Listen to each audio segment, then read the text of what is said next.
எனது எஜமான் தான் எனக்கு உத்தரவு போட வேண்டும். காசி மன்னனின் உத்தரவை நான் ஏற்றுக்கொள்ள முடியாது. காசி மன்னனுடைய உத்தரவை ஏற்க மாட்டேன். ஏற்க மாட்டேன். யார் சொன்னாலும் ஏற்றுக்கொள்ள. என் எஜமான் வீரபாக சொல்ல வேண்டும். அப்படியா? இதோ வீரபாக அழைத்த வஜ்ரம் கொடுவாளை குடிக்கோளை கொலை செய்த மொத்தத்திற்காக பொழுது விடுவதற்குள் வெட்ட வேண்டும். இப்படிக்கு உன் எஜமான் வீரபாக கொலை செய்ய சொன்னார். என்ன இது? பச்சிலம் குழந்தையை கொல்ல வளர்க்கு அப்பேற்பட்ட கொடிய நெஞ்சம் படைத்தவர் இந்த காசி மாநகரத்திலே இருக்கிறார் என்றால் நினைத்து கூட பார்க்க முடியவில்லையே. அப்படி என்றால் அஞ்சா நெஞ்சம் படைத்தவளா மந்திரக்காரியா? சாமி, நீ கொலை செய்தாய். பிச்சை எடுத்துக் கொண்டிருந்தேன். ஒரு குழந்தை இறந்து கிடந்தது. யார் பெற்ற பிள்ளையோ இப்படி கிடக்குதே என்று எடுத்து அழுது புலப்பிக் கொண்டிருந்தேன். அந்த குழந்தையை நான் கொன்றேன். குற்றவாளி கொலைகாரி என்று கொண்டு வந்து நிறுத்தி விட்டார்கள். நான் குற்றவாளியா கொலைகாரியா? சொல்லுங்கள் சுவாமி. நீ தவறு செய்யவில்லை என்பதற்கு நன்றாக தெரியுமா? எஜமான் பார்த்தாயா? உன்னை கொலை செய்ய சொல்லி இருக்கிறாரே, நான் உன்னை எப்படி வெற்றி வைத்தேன்? சுவாமி, தங்கள் எஜமான் கட்டளை விட்டு இருக்கின்றார் என்றால் அதை மதிக்க வேண்டும். அதை அதன்படியே நடக்க வேண்டும். என்னை வெட்டி தங்களுடைய எஜமானின் கட்டளையை நிறைவேற்றுங்கள் சுவாமி. உன்னை வெட்டவா? அப்படி என்றால் என்னை விட்டு போக நீ துணிந்து விட்டாய். தாராவதி, அடி வண்ணக்கிளியே இங்கு தன்னந்தனியே என்னை விட்டு விட்டு போக சம்மதமோ, விட்டு விட்டு போக சம்மதமோ. வண்ணக்கிளியே இங்கு தன்னந்தனியே இங்கு விட்டு விட்டு போக சம்மதமோ.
ஆகையினால் என்னை விட்டு தங்களுடைய கடமையை செய்யுங்கள்.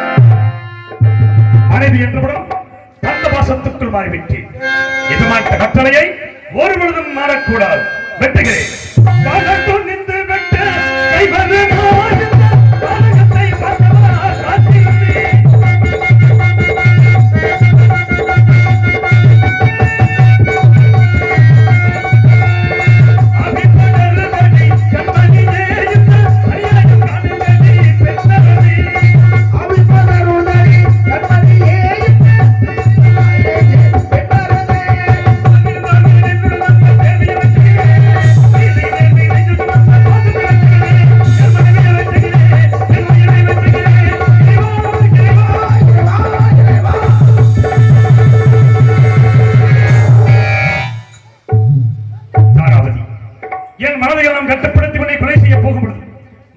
முன்னாலே வந்து தடுக்கிறதே, சாவதற்கு அஞ்சு விட்டாய். அஞ்சவில்லை சாமி. மறுபிறவி ஒன்று இருந்தால் தங்களுக்கே நான் மனைவியாக வர வேண்டும். நம் இருவருக்கும் லோகிதாசன் மகனாக பிறக்க வேண்டும். தாங்கள் இந்த மக்களுக்கு தலைவனாக இருந்து இவர்களுக்கு தொண்டு புரிய வேண்டும் என்று நினைத்து விட்டேன். பெண் தானே, மன்னித்து விடுங்கள் சுவாமி, மன்னித்து விடுங்கள். இந்த பிறவியில் என்னை அடைந்து நீ பட்ட துன்பங்கள் போலாம். பிறவாத வரம் வேண்டும் என்று வேண்டிக் கொண்டு மீண்டும் சென்றவன் ஹரிச்சந்திரன் மனைவி எல்லாம் வெட்டுகிறானா அல்லது விட்டு விடுவானா என்று என்னை சோதனை செய்து பார்க்கிறார். வெட்டத்தான் போகிறேன். வெட்டுண்டியில் உண்டாக போகிறாள். உடலில் இருந்து வருகின்ற ஓமானது ரத்தமும் கட்டிய மனைவியை கொண்ட பாவி என்று இந்த உலகம் எல்லாம் என்னை படித்து பேசப் போகிறது. அந்த அரும்பெரும் காட்சியை காண வேண்டுமா? என் மீது கருணை இருப்பது உண்மை என்றால் என் கண்ணெதிரை தோன்ற வேண்டும். நான் அந்த சத்தியம் நிலைத்திருக்க வேண்டும். சத்தியமே ஜெயம், சத்தியமே ஜெயம். மனமே ஜெபத்தே,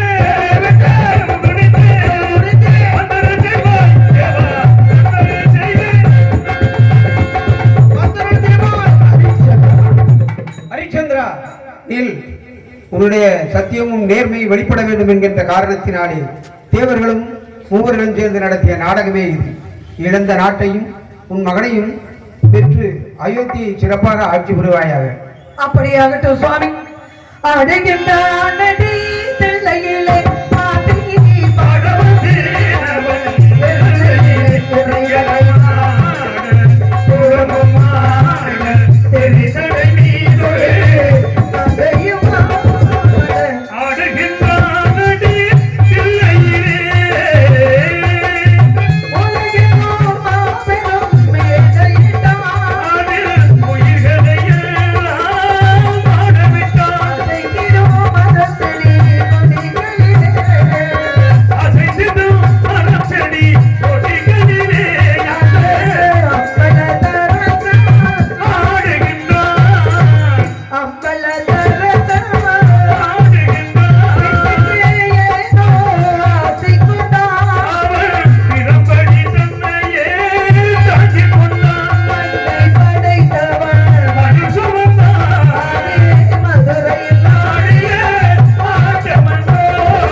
மங்களம் அருள்வாய் மதுரைக்கு அரசே, மங்களம் அருள்வாய் மதுரைக்கு அரசே, அங்கைய கண்ணி அன்பு மீனாட்சி அண்டங்கள் அனைத்தும் அம்மையினாட்சி, மங்களம் அருள்வாய் மதுரைக்கு அரசே.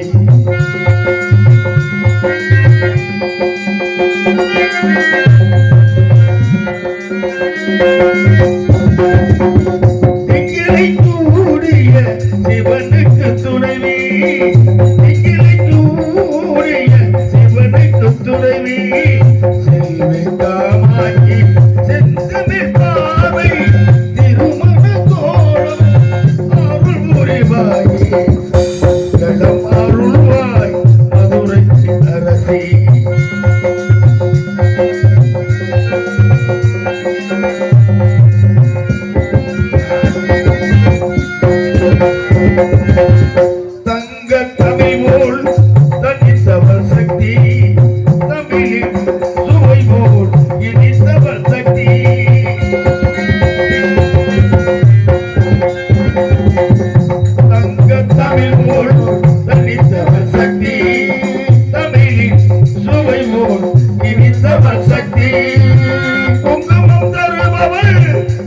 அங்கையர் கண்ணி அமுதை மீனாட்சி அண்டங்கள் அனைத்தும் அம்மையினாட்சி மங்களம் அருள்வாய் மதுரைக்கு அரசி சுபமங்களம் ஜெயமங்களம் சுபமங்களம்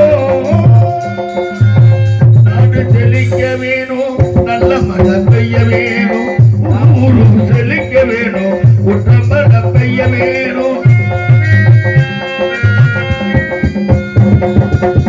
பட்டி பெருக வேணும் பால்மர பொங்க வேணும் தொட்டு பெருக வேணும் ஊரார் எல்லாம் வாழ வேணும் சுபமான சுடக்கு பாக்க பதாதி இந்த உடல் சீராவ ரூபமுடனே நின்ற ஜெய மங்களம் சுபமங்களம் ஜெய மங்களம் மங்களம் நிதி சகலா சாமி ராம வாழ்க வாழ்க வாழ்க சுபமங்களம்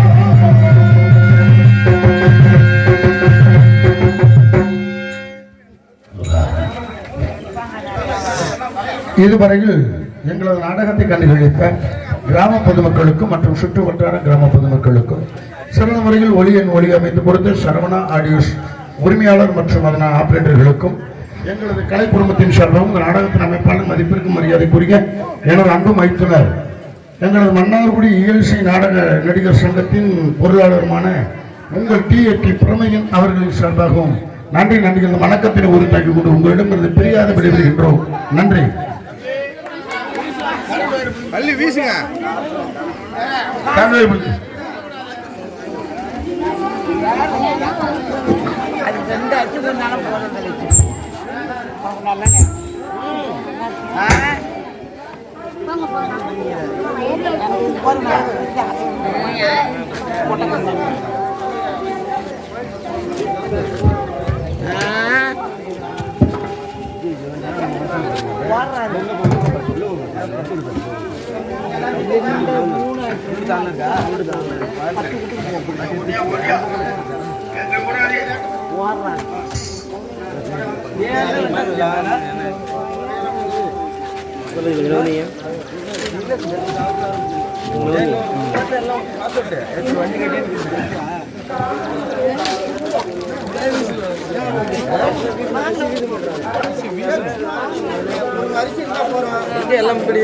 வீசுங்க.